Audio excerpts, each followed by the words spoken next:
Operation Sindoor 2 നടക്കാനുള്ള സാധ്യത തള്ളാതെ കരസേനാ മേധാവി. വീണ്ടും യുദ്ധം വേണ്ടി വന്നാൽ രാജ്യത്തിന്റെ സേനാ വിഭാഗങ്ങൾ സജ്ജരാണെന്ന് കരസേനാ മേധാവി ജനറൽ ഉപേന്ദ്ര ദ്വിവേദി പറഞ്ഞു.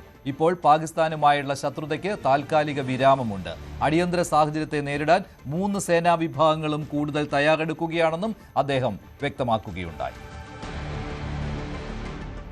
As far as Operation Sindoor is concerned, firstly, it is still continuing. There is temporary cessation of hostilities.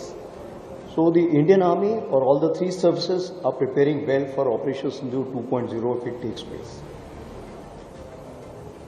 Presently, we are looking at enhancing our synergy within the 3 services. We are looking at equipping ourselves for the next warfare. As I have told you, the next warfare will not be limited to the land, maritime and air alone. The new entries, that is the space, cyber and cognitive warfare, will play a very important role. What we have seen over a period of time, that it's 24/7, the battlefield is so transparent that every movement is known to the other side.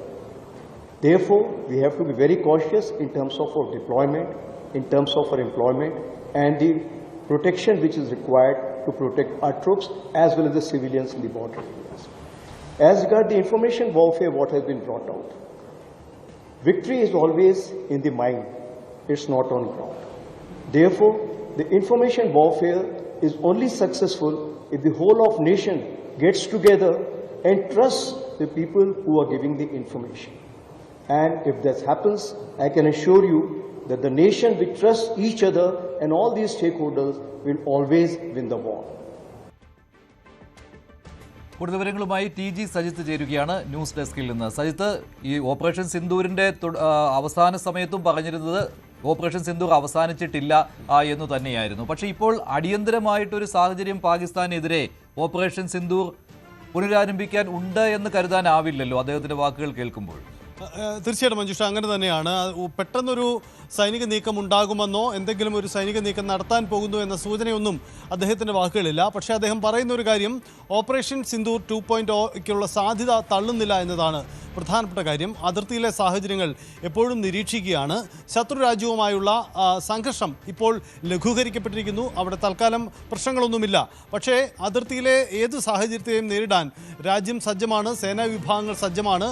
3 സേനകളും ആ രീതിയിൽ തയ്യാറായിക്കൊണ്ടിരിക്കുന്നു. വേണ്ടി വന്നാൽ തയ്യാറാകുന്നു എന്നതാണ് അദ്ദേഹം സൂചിപ്പിക്കുന്ന കാര്യങ്ങൾ.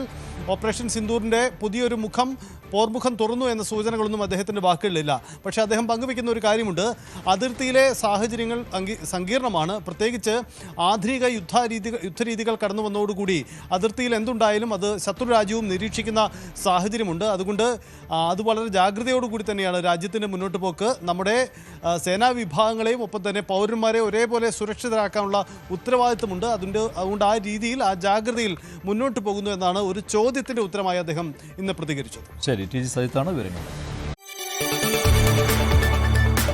കൂടുതൽ വാർത്തകൾക്ക് News 18 Keralam YouTube channel subscribe ചെയ്യുക.